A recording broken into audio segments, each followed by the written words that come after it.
Dr. John Demartini, for accepting this interview. I feel very honored and privileged to be interviewing you today and sharing your wisdom with the world. Thank you. Thank you. I wanted to start off first by asking you, because I've read about your history and your past, and you had a kind of a rough childhood. Well, at 14 you decided to become a surfer, and you had dyslexia, and I would like you to share with us how you turned that disadvantage actually into a huge advantage in your life, and how we can do that also and learn from your experience. Well, I did have a little bit of a challenge when I started. I was told by my first grade teacher that I would never be able to read, write, communicate, never amount to anything, never go very far in life. And my teacher told me and my parents that if I were you, I'd put him into sports because he seems to do okay with that. He just can't do academia. So I ended up making it through elementary school with the help of the smartest kids, but eventually dropped out and hung out on the streets and eventually hitchhiked to California, where I am right now, and then eventually made it over to Hawaii. I used to panhandle money on the beaches and made enough to fly to Hawaii. And I basically lived on the North Shore surfing.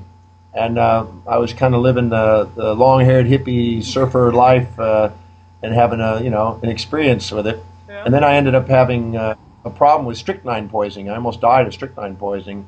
And then in the recovery of that process, I was led to a little class on yoga to try to overcome the mind-body problems because I had spasms all over the body.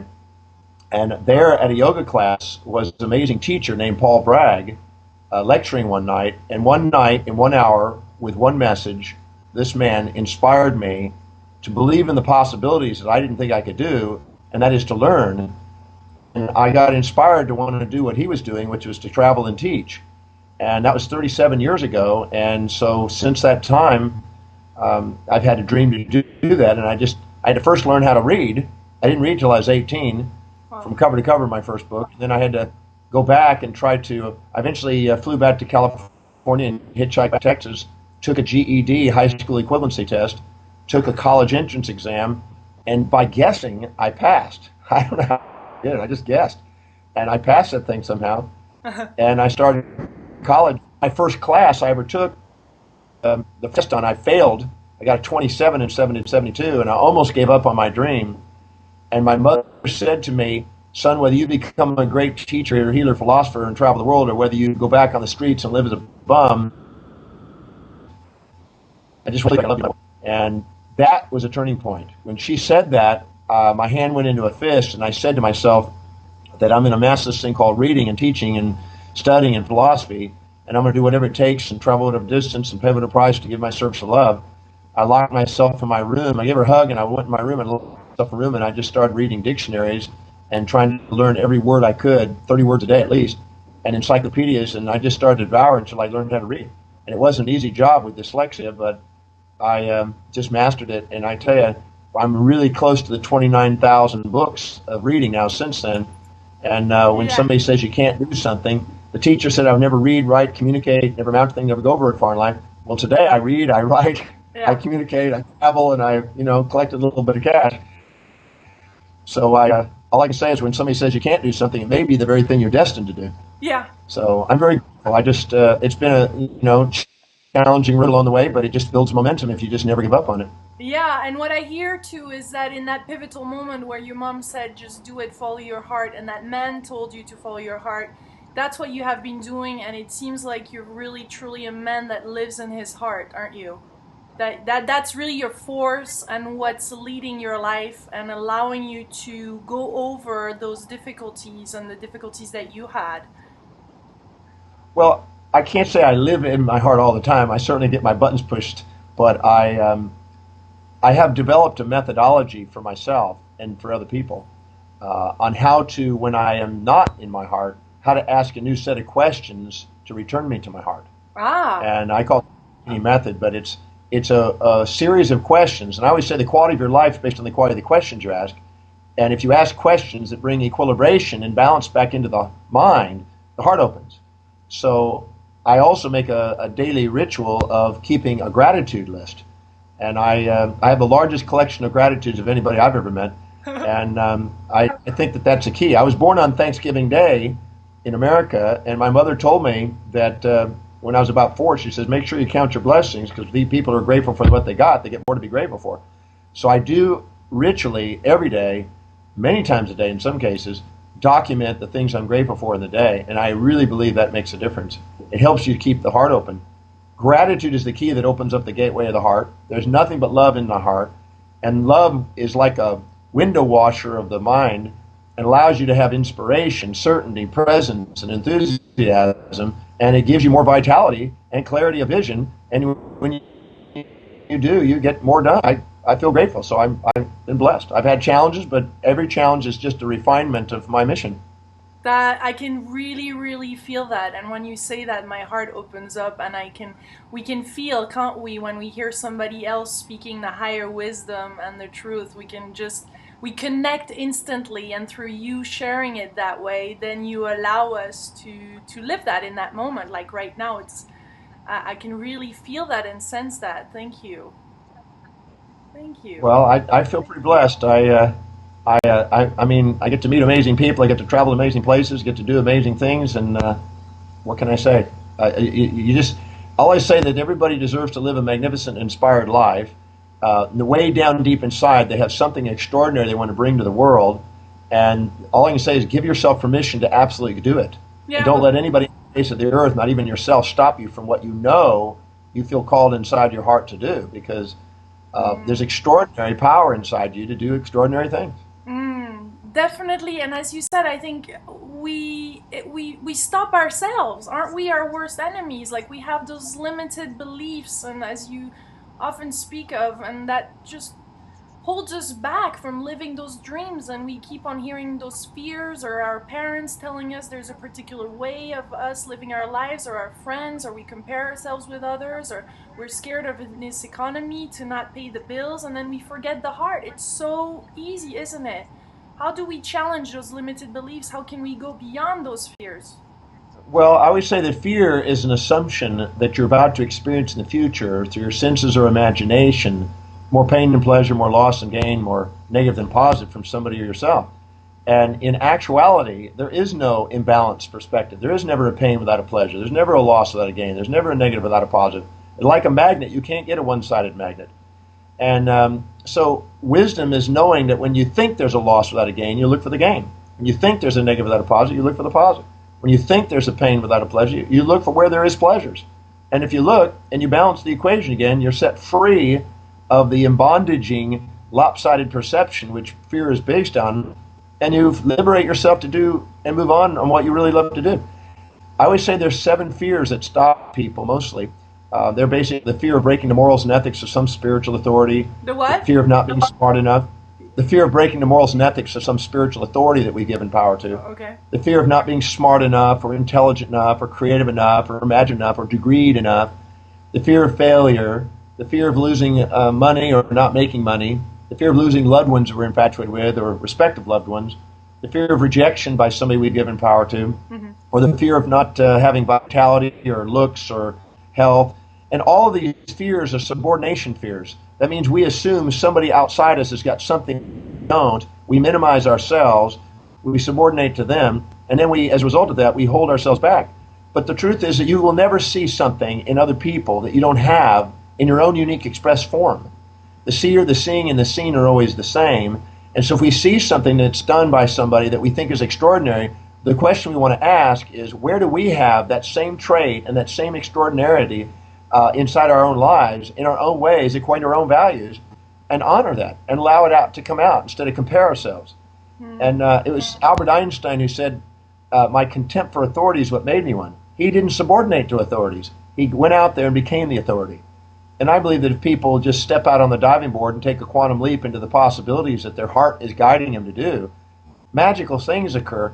And when human sovereignty matches their heart like that, divine providence sets in, and synchronicities of people, places, things, ideas, and events emerge, and we end up manifesting.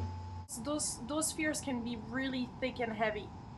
How can we each, because some days it's so there that even if you go and walk in nature, even if you do those breathing exercise, those meditation, there is just so much to deal with. Do we have to really be with it and go through those fears once and for all, or do we just have to keep on accepting them being there and move forward anyway? I mean, how do you go through this phase where you just lost? Well, what I always say when I face a fear, which I do, and I don't live in the fantasy that I'm going to get rid of all my fears. I think that's a delusion. Because as you grow, you're promoted to new levels of challenge, and you're faced with fear again. And now you have to grow through that one, and that's the journey. So I don't live in a fantasy that I'm now going to be done and I will be fearless. I think that's delusional. But I do think that when I'm faced with my new fears, which I get regularly, I then stop and I try to define it as best I can. Because if it's nebulous and I'm not really pinning down what it is, it's hard to deal with. So I identify it. Once I do, it's usually one of the 7 areas of life. It's either a financial fear, it's either fear of what people will think, it's a fear of somehow not doing a great job in the rejection, or there's always something I can define it to. Once I do, I write down, okay, if the worst case scenario was to occur, how would I win? See, I learned a long time ago that no matter what happens to you, if you can ask how it serves your highest values and your mission, then you can transform anything into an opportunity. So I just asked that question, how is the worst case scenario that could occur, how is that going to serve me? How am I going to use that to my advantage? Mm-hmm. And let me give you an example. I had somebody the other day, which I was really surprised, take my name and brand and sell a seminar to a group of people in a foreign country that I had no idea. No one ever contacted me. They just started selling the seminar and collecting money for it, collected the money, set a date on an artificial seminar, and then people went to the seminar and nobody was there. So they contacted me and said, well, we want our money back. And I said, I don't know anything about it. Never heard about it. And so I thought, well, that's kind of unfair. This person's just basically taking a brand and selling something. So I thought, well, okay. So how do I use it? Because at first I was reactive. I thought, well, that's mean. And then I thought, okay, so how can I use this? So I got all the names that called in. And I thought, well, why don't we, I don't know anything about it. I told them what happened. I said, I don't know anything about it, but it's not fair to you to be paying for something. So maybe we can work in something. Maybe I can come there. Maybe we can work out something, and maybe we can enroll some new people and make it cost effective. So that's what we did. We turned an opportunity, and now I get to go to another location and speak and share with a new group of people that I wouldn't have gotten to do. So I had to figure out how to use it to my advantage. And so I now could basically consider the person that basically robbed me, if you will, as actually somebody who's now part of my marketing force that I'm now paying a consulting fee for. I just had to reframe it. And it's kind of interesting. I used it to that advantage. I don't recommend that. That's not my first choice, but that's how you have to look at things. You have to take things and find the other side to it and be blessed by it. And it's like our soul always, there's always those experiences, and it's an opportunity to grow. That's what I'm hearing. There's no coincidence if things like this happen. It's all working out. I also call my brother Guido from Italy and go find this guy, and we talk to him in another way. Yeah, the Italian way. Yeah, we say we thank you for your diving into with the cement shoes into the pond, So, there's always, I always say there's always two sides to everything, and every event in life is a quantum event, and every quantum event has two polarities to it. And if we see one side without the other, we become either infatuated and elated, or depressed and resentful, and both of those are illusions. The truth is that love is always a balance, and when we look for the balance, we get to feel love again. And that's what I do that. I don't live there. I don't want people to think that I live there 24 hours a day, and I'm not enlightened or anything. I'm just a human being that's on a journey, and I have my ups and downs and challenges, and I have to confront my stuff. But I've just developed some technologies that help me and help other people do that, which I call the Demartini method. Mm-hmm. Mm-hmm. And you said, talking about that, like you talk either if you're humble or you're proud, either way, you're out of balance, and there is the point zero, as you call it, or how do you define that balance, as you said, and from what you're just saying, it seems to be love between those polarities, and the goal is always find ourselves back into that balance. Is that really the most effective way? Because we have those high and lows that are so high and so low right now in this world. I mean, that seems to be something that a lot of people are facing. If you allow yourself to go build yourself up, you force yourself to get depressed. So I don't allow myself to get up. I'm not interested in being high or elated or overly excited. I'm interested in being poised, present, purposeful, patient, and powerful in the center. But I also know that every time I'm there, I get promoted to the next challenge where I have some volatility again, which then I got to ask the questions to bring me back into balance, and I find my center again, and then I get promoted again to the next one. So I don't have this false expectation I'm supposed to stay in the center, don't have this expectation I'm supposed to be comfortable, at ease, always peaceful. I think those are delusions. But I do believe that when the second I get confronted with the next illusionary challenge, I know how to get myself in the center, and I ask the right questions, and I bring it to center. And the moment I do, the universe doesn't let me sit still. It makes me grow again, and so I get the next challenge, and I'm honoring that. But how do you deal then with the passion? Because personally, French people, and a lot of people are so passionate. Then you go in those highs. You just, I mean, there's something wrong with that then? How do you bring yourself back? Because I know I'm like, woo, and I love that. That's part of something that I would personally enjoy, and I'm sure a lot of other people enjoy. Well, you don't have to worry about allowing the universe to give you those illusions. I always say that if you look up the definition of passion, I know it's being used everywhere right now as a common term, but passion means ungoverned, uncontrolled, and suffering. That's what its actual definition means. And so when a person is caught with an infatuation and an elation and a glee, excitement, whatever, they're actually blind to the downsides. And they're about to be hit broadside by tragedy, challenge, humbling circumstances, distracting low priorities, or things that humble them again to get them back in the center. And when they're down, they're actually, they're blind to the upsides. And so we're literally blind when we're in that passionate delusion. I always say that I'd rather be on an inspired mission than a passionate delusion. And so I'm interested in being inspired, and I find that if I know how to ask the questions and center myself as I go, I have a more inspired life, which I end up with more vitality. Because the passion is where you get really you crash. And the greater the volatility, the shorter the life. And the greater the volatility, the less the accomplishment. So if you look at it, what are those questions that you ask yourself to bring you back into balance all the time? The Demartini method is those questions. If I'm infatuated with somebody, I ask, where do I have what I see in them? Because if I'm infatuated, it's only because I think they have something that I'm too humble to admit that I have. And in truth, I have it, but I'm not reflecting it and owning it. So that disowned part, my intuition is trying to reveal to me. And so I ask the question, where do I have what I see in them, until I have in my awareness the awareness that I have it. Mm-hmm. Once I realize I have it, they come off the pedestal and they go into my heart. Exactly. Otherwise it identifies... Yeah, otherwise it seems like it's the ego that it identifies with those qualities. And that's where you're heading the wrong path. Because I think we all have our heroes. We all have people we admire. People that we would like to be, and that help us grow. But we have a tendency probably to... Yeah, it feeds our ego. We create ego visions when, as you said, when you allow it to come to your heart, then that's a whole other realm that you're entering in. Well, see, what happens is we tend to subordinate ourselves to people who we infatuate with and give authority to and give power to. And then what happens, our own hierarchy of values, our own set of priorities get submitted to this person we subordinate to.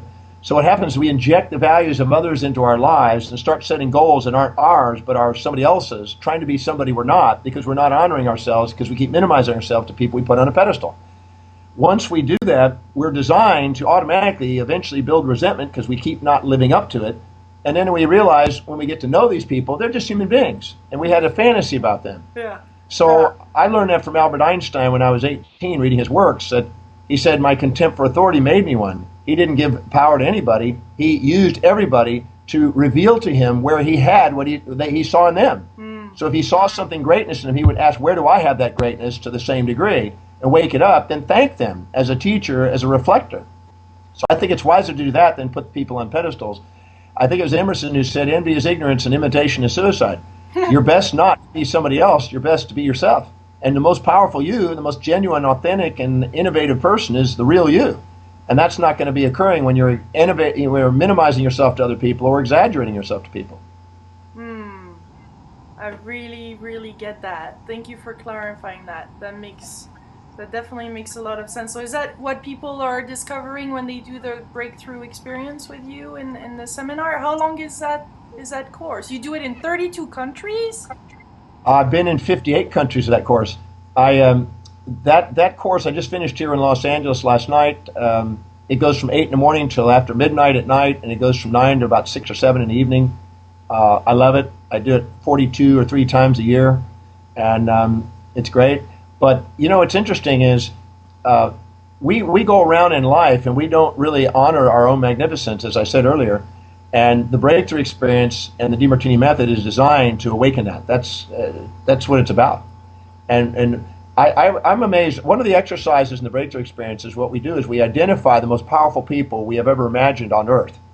And we may take the greatest minds, the greatest leaders, the greatest social political people, the greatest religious leaders, whatever we perceive as a wow, amazing historical person, somebody who's leaving a legacy alive or past.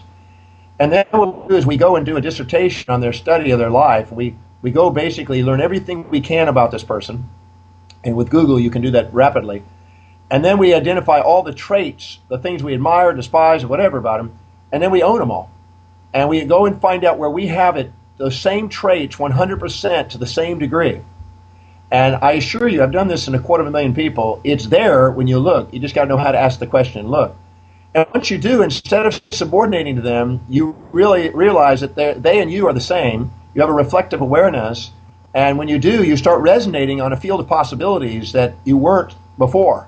And now, instead of them being up there, they become your colleagues. They end up people you run into. They end up being associates. They end up being in your classes. It's just amazing. I went through the Oxford Dictionary, and I went through page by page. This is really thin pages, really small print. Mm-hmm. And came out with 4,627 different character traits of human behavior. And I went in there and asked, who do I know that has the greatest expression of that trait in the world? I wrote their name next to it, and then I asked myself, where do I have that trait to the same degree as I know in the most extreme case? Where do I have it in my life? And it took me a long time to go through this, but I eventually realized that I had every human trait, all 4,600. I was nice, I was mean, I was kind, I was cruel, I was giving, I was stingy, I was everything. And once I realized I was everything, no matter what anybody said about me, it was true. And see, the only thing that pushes our button is the things we disown. And when we finally own it, we realize that we have everything, and you don't need to get rid of anything in order to be loving yourself. So you gotta look and own the whole thing, because the real truth, I'm everything. And Schopenhauer says, we become ourselves to the degree that we make everything ourselves. So anytime I run into somebody that I'm either too proud or too humble to admit that I own, I go and look again because they're my teacher of what I've disowned. Yeah. Oh, I get so the evolution. How do you see us evolving? You see, I mean, as you said, you're transforming lives of many people. There's many teachers around the world helping. Messages out are now more everyday possible through the internet, and the mass media and everything. I mean, is there a tipping point in all this? Is human beings, I mean, how unlimited are we? It seems like some people on this planet are living truly extraordinary things, just really living the divine on this planet. Is that what we're called to do? Is it our spirit can really awaken in this lifetime? I mean, it's absolutely amazing how, I mean, you must be blown away every day by transforming people's lives and seeing miracles. And where do you think all I this is feel leading blessed that way. us? Yes, I do. I really believe Albert Einstein said something that when I was young I really resonated with. He said, it's enough for me on a daily basis to sit in awe before the intelligence that permeates the universe. And I really believe that there truly is natural laws, what you could call a divine intelligence. We could call it the implicate order. We could call it the life fields, whatever you want to name it. There truly is an intelligence, a matrix of love that permeates the universe that people have access to. And if they know how to ask the right questions that equilibrate the mind accesses this, and we're revealed truly inspired directions inside where human sovereignty and divine providence match, where human will and divine will match, where free will and predestination match. And we're literally tuned into the infinite, and we have that state available to us. And in that moment, we are able to get a glimpse of our magnificence and the universal magnificence and our destiny, see where we want to go. And we then do extraordinary things. I always say that the essence of the soul, we're all the same. At the level of our existence and our senses, we're all different, but the differences are between our values. And if we live truly congruent with our highest values, we do extraordinary things. And we realize we're collectively everything. And so what I think that human beings, if we go back to the anthropological journey, we started out as little nomads, picking this and that and hunting this and that. And eventually we started culture by finding seeds and the value of seeds. We started grouping of people into communities, then eventually cities, and then states, and then nations, now global. And we're headed for extra global. We're working on solar levels now. We're going to be doing colonization. We're going to be doing and inhabiting other planets in the future. And I don't mean this on an esoteric or alien kind of thing. I mean a real science. I tried to study with specialist mission project at NASA. I got rejected because I couldn't follow authority, but I got to try out for it. And they have a major mission going on there to inhabit Mars. In the next 182 years, they will be on Mars inhabiting it. We will have colonization. We will eventually, 1,000 years from now, go into deep space. We'll have interstellar travel. All this is in the making. Man is not here to be small. Man is here to shine, not shrink. Radiate, not gravitate. And we're here to continue going. Our sphere of awareness, our axiosphere, our noosphere, as Chardin describes it, our conscious sphere, is not here to be limited. Dirac said that it's not that we don't know so much, we know so much that isn't so, and we will shed those branches of awareness on our tree of life and continue to grow to the sun and the greater sun and just keep growing. And I think this is what inspires me. I always say live in the holy question, never assume that's the answer, just keep living in the holy question and growing. And that's the thing, though, the ego again gets in the way because you're able to channel all this beautiful oneness and consciousness and come out with amazing books or products or speaking things that are absolutely divine, but it's like we're all sharing this big pool. And I was talking about that with Dr. Alan Hunter that wrote the 6 Archetypes of Love, and we were like, yeah, the thing is that you have to get out of the way because it's not really you producing it. Because otherwise, if you refer it as you, then boom, the ego gets right back in there. And then Well, I always say, you don't allow this creative flow to keep on helping other people. And well, I'm a firm believer in this field of intelligence, and I always say that humbleness to divinity is what gives you certainty for humanity. Every time we atheistically project our evaluations onto things according to our values, and we judge things as different than us, above or below us, and we look up to it or down upon it, we infatuate or resent, then we are basically saying that we know better than the universe, and we're imposing our judgments atheistically onto it. But the second we balance that equation out and realize we're not, you see, when we're infatuated with somebody, we want to change ourselves relative to them. When we resent somebody, we want to change them relative to us. So anytime we have an imbalanced perspective, we have a state of ingratitude, which closes the heart. And when we do, we play our individuation instead of our universalization. And if all of a sudden we humble ourselves and don't project that evaluation and just balance the equation, we now in tune with the universe, we're now in a state of grace and gratitude. And in that moment, we have access to the intelligence of the universe to guide and direct amazing accomplishments. So I think that that's the secret of the game. But we then immediately start to judge again, and we then have to do the lesson again. And I'm honoring the greatness of that, because I think that we live in an infinite universe with an eternal transformation, and there's no stopping point on that. And I'm really grateful for that. And my little forum that I live in for a while, I think is a great stepping stone, and it'll hopefully expand the radio station so the next forum can take it to the next level. That's the journey. Thank you. And on a love relationship, you had an amazing woman in your life that was your soulmate, that and then you met right away Star, is it? That is now in your life. You were blessed to meet, amazing. The universe just came and supported you, really, and you found those women that match with your life and that bring you everything that you've always wanted. It's absolutely magnificent. Well, I was blessed. I met a lovely lady named Athena Starwoman. She wrote for magazines around the world. She was a real world trooper. She'd been involved in movies. She'd done radio, television. She'd written. She's an amazing lady. We really were globetrotters. We live on the world, the ship, the condominium ship. We had places in different parts of the world, and we really had a amazing life. And then she ended up passing cancer unexpectedly. In 2 months, we found out, and boom, she's gone.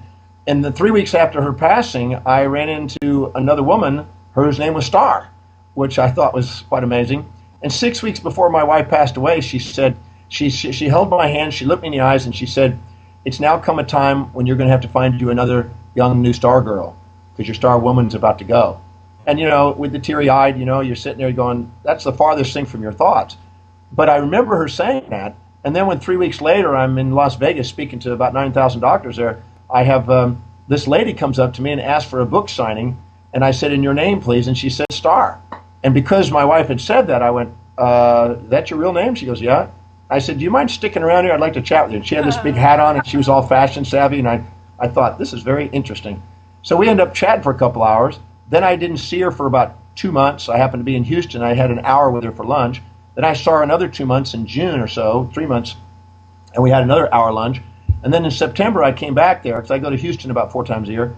I came back there again, and as I was doing my training program, I had a quick dinner with her, and I said, hey, would you like to go to Australia? And she said, well, yeah. So we go flying off to Australia. I had homes in Australia also, and one of them was this beautiful place on the beach there.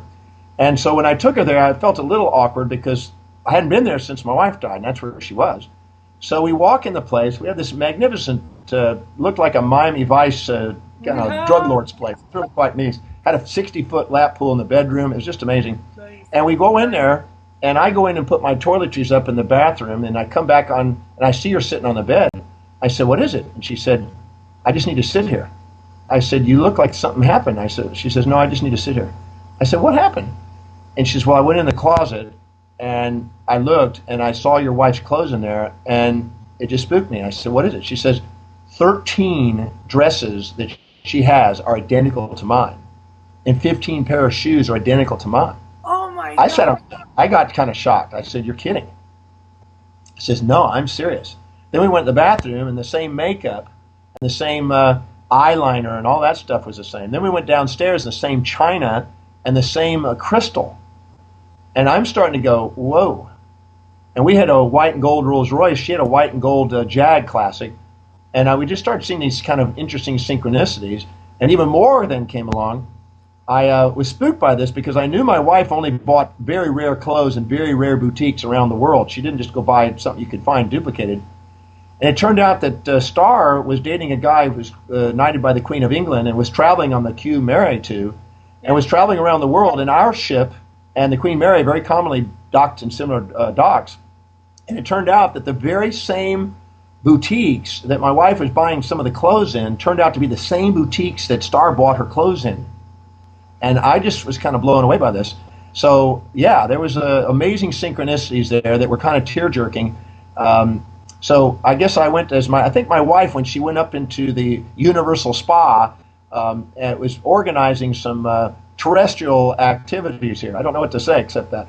Yeah. But yeah, so but there's you, been but some you did the griefing pretty rapidly, and you actually teach others how to fully go through this pretty quickly and then move on, because ultimately that's what she wanted for you. Well, I never, when people die, they don't want people to live in remorse and bereavement and grief and sorrow and do all that. They want people to live their lives to the fullest. We both agreed that's how we wanted it, if I had passed or she had passed. And I really believe that when we're grieving, it's only because we've attached to a fantasy and we're infatuated with parts instead of loving parts.